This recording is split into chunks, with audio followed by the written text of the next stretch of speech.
Loveliest of trees the cherry now bye Alfred Edward houseman. दोस्तों जो cherry के दरख्त हैं वो दो तरह के होते हैं, एक वो जिस पे फ्रूट लगता है चेरी का, और दूसरा वो जिस पे सिर्फ फूल लगते हैं। तो यहाँ पे फूलों वाले की बात हो रही है। Loveliest of trees the cherry now is hung with Bloom along the बाउ। दोस्तों ये वर्ड बफ नहीं है, यह है बाउ। शायर कहता है कि जो चेरी का दरख्त है वो दरख्तों में से सबसे ज़्यादा लवलीएस्ट है, और उसके ऊपर जो चेरीज लगी हैं वो बहुत ज़्यादा खिली हुई हैं और उसकी शाखों पर लटक रही हैं। And stands about the woodland ride wearing white for Eastertide. और ये जो दरख्त है ये जो जंगल की तरफ रास्ता जाता है वहाँ पे है, और ये वाइट कलर का ड्रेस पहन के खड़ा है, ऐसे लगता है जैसे ये ईस्टर मनाने जा रहा है। दोस्तों दरख्त ने कोई वाइट कलर का ड्रेस नहीं पहना, ये एक पर्सोनिफिकेशन है। इसका मतलब है कि ऊपर स्नो गिरी हुई है और स्नो की वजह से वो दरख्त पूरा वाइट हुआ हुआ है, इसलिए वो कह रहा है कि वाइट कलर का ड्रेस पहन के खड़ा है, लगता है जैसे ईस्टर मनाने के लिए आया है। Now of my 3 and 10 20 will not come again. दोस्तों स्कोर का मतलब है 20। 3 स्कोर यानी अगर 20 को 3 से मल्टीप्लाई करें तो ये बनते हैं 60, यानी 60 साल ये, और आगे 10 यानी 10 साल और, तो 60 और 10 70 साल। तो शायर कह रहा है कि मेरे जो 70 साल हैं ज़िंदगी के, उनमें से 20 विल नॉट कम अगेन, 20 अब नहीं आएंगे। यानी राइटर एक्सपेक्ट ये कर रहा है कि उसने 70 साल की ज़िंदगी गुजारनी है और इस वक्त वो तकरीबन 21 साल का है। तो वो कह रहा है कि जो मेरे 20 साल ज़िंदगी के गुजर चुके हैं वो तो अब नहीं आएंगे उन 70 सालों में से। And take from 70 springs a score it only leaves me 50 more. वो कहता है कि अगर मेरे 70 सालों में से 20 निकाल दो, वो 20 जो मैं ऑलरेडी गुजार चुका हूँ, वो अगर 20 निकाल दो तो पीछे सिर्फ 50 ही बचते हैं। And since to look at things in bloom 50 springs are little room. वो कहता है कि अगर मैं चीज़ों को देखना चाहता हूँ बाहर के मौसम में खिला हुआ, तो 50 साल उनको देखने के लिए बहुत ही कम है।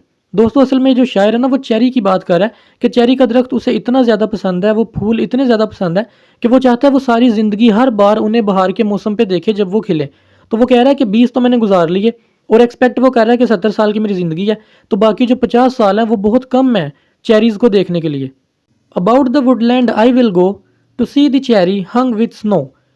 अब वो कहता है कि मैं दोबारा जाऊंगा उस जंगल की तरफ जहाँ पे वो चेरी के दरख्त हैं, to see the cherry hung with snow, ताकि मैं चेरी को देख सकूं बर्फ़ के साथ लटका हुआ। यानी शायर ये इतने ज़्यादा इसको पसंद कर रहा है। आप जैसा कि फ़ोटो में भी देख सकते हैं, ये चेरी जब स्नो के साथ लटके होते हैं तो ये इतने खूबसूरत लगते हैं। इनको देख के पता चलता है कि शायर खामखा इनकी तारीफ़ नहीं कर रहा, बल्कि ये वाकई तारीफ़ के काबिल है। अगर इसकी राइमिंग स्कीम की बात करें तो इसकी राइमिंग स्कीम बहुत ही सिंपल है, A B B C D D, यानी आपस में जो दो दो लाइंस हैं वो राइम कर रही हैं और बड़ा खूबसूरत एक रिदम क्रिएट हो रहा है। और अगर मीटर की बात करें तो मोस्टली इसकी जो लाइंस हैं वो अयैम्बिक टेट्रामीटर के ऊपर लिखी गई हैं, यानी इसमें 8 सिलेबल्स होते हैं टोटल, और इसको कहते हैं अयैम्बिक टेट्रामीटर, एक स्ट्रेस्ड और दूसरा अनस्ट्रेस्ड। तो मोस्टली तो इसकी लाइंस अयैम्बिक टेट्रामीटर पे हैं, लेकिन कहीं कहीं पे ये मीटर चेंज भी हो रहा है, तो इसलिए इसमें इर्रेगुलर मीटर है। अगर इसकी मेन थीम्स को देखें तो इसमें 2 मेन थीम्स हैं। Number 1 impermanence of human life, यानी जो इंसान की ज़िंदगी है वो परमानेंट नहीं है, क्योंकि दोस्तों जो मोहब्बत है चेरी के हवाले से शायर की, वो इसको हमेशा देखना चाहता है, लेकिन वो कहता है कि 50 साल मैं इनको देखता रहूँ फिर भी बहुत कम है। यानी राइटर एक्सपेक्ट ये कर रहा है कि मैं सिर्फ 50 साल ही और इनको देख सकता हूँ, इसके बाद राइटर की डेथ हो जाएगी। तो वो सोचता है कि 50 साल भी कम है। यानी यहाँ पे इम्परमानेंस ऑफ ह्यूमन लाइफ की थीम क्रिएट हो रही है, जिससे पता चलता है कि इंसान ने हमेशा यहाँ पे नहीं रहना, बल्कि जल्द ही उसने मर जाना है।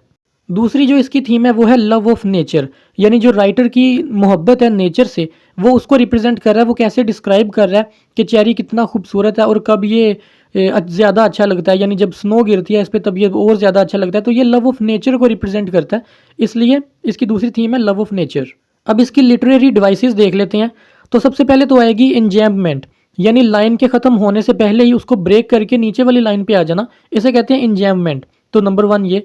नंबर 2 एलुजन, यानी किसी चीज़ का रेफरेंस देना, जैसे कि उसने ईस्टर एक फेस्टिवल होता है उस चीज़ का रेफरेंस दिया, तो इसे कहते हैं एलुजन। अब नंबर 3 पे आती है एलिट्रेशन। एलिट्रेशन कहते हैं कि बार बार जो लफ्ज़ों के शुरू वाले साउंड्स हैं उनको रिपीट करना, जैसे वेयरिंग, वाइट, वुडलैंड। अब यहाँ पे जो डब्ल्यू साउंड है वो बार बार रिपीट हो रहा है, इसे कहते हैं एलिट्रेशन। और इसके बाद है इमेजरी। इमेजरी मतलब किसी चीज़ की डिटेल डिस्क्रिप्शन देना, जिसे पढ़ के दिमाग के अंदर इमेजेस क्रिएट होना शुरू हो जाएं। तो जिस तरह शायर यहाँ पे ट्री की, ये जो चेरी ट्री है उसकी डिस्क्रिप्शन दे रहा है, उसको पढ़ के जहन के अंदर इमेजेस क्रिएट होना शुरू हो जाती हैं। और आखिर पे है पर्सोनिफिकेशन, यानी नॉन लिविंग थिंग्स को ऐसी क्वालिटीज़ दे देना जो इंसानों में हो। जैसे यहाँ पे कहा गया है वेयरिंग वाइट। वेयरिंग वाइट मतलब कि सफ़ेद रंग का ड्रेस पहन लिया। अब दरख्त तो ड्रेस नहीं पहन सकता, ये एक पर्सोनिफिकेशन है, यानी उसने स्नो जब उसके ऊपर गिरी तो वो वाइट कलर का नजर आने लग पड़ा, जिससे शायर ने कहा है कि वेयरिंग वाइट। तो ये पर्सोनिफिकेशन है। अब इसकी एक्सरसाइज करते हैं। मैं कुछ सेकंड के लिए एक्सरसाइज के क्वेश्चन सोल्व किए हुए दिखाऊंगा, आपने उनको रोक लेना या स्क्रीनशॉट लेके आराम से पढ़ लेना। तो चलें शुरू करते हैं।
मुझे उम्मीद है आपको ये वीडियो पसंद आई होगी। अगर आपका कोई सवाल या सजेशन हो आप कमेंट्स में बता सकते हैं।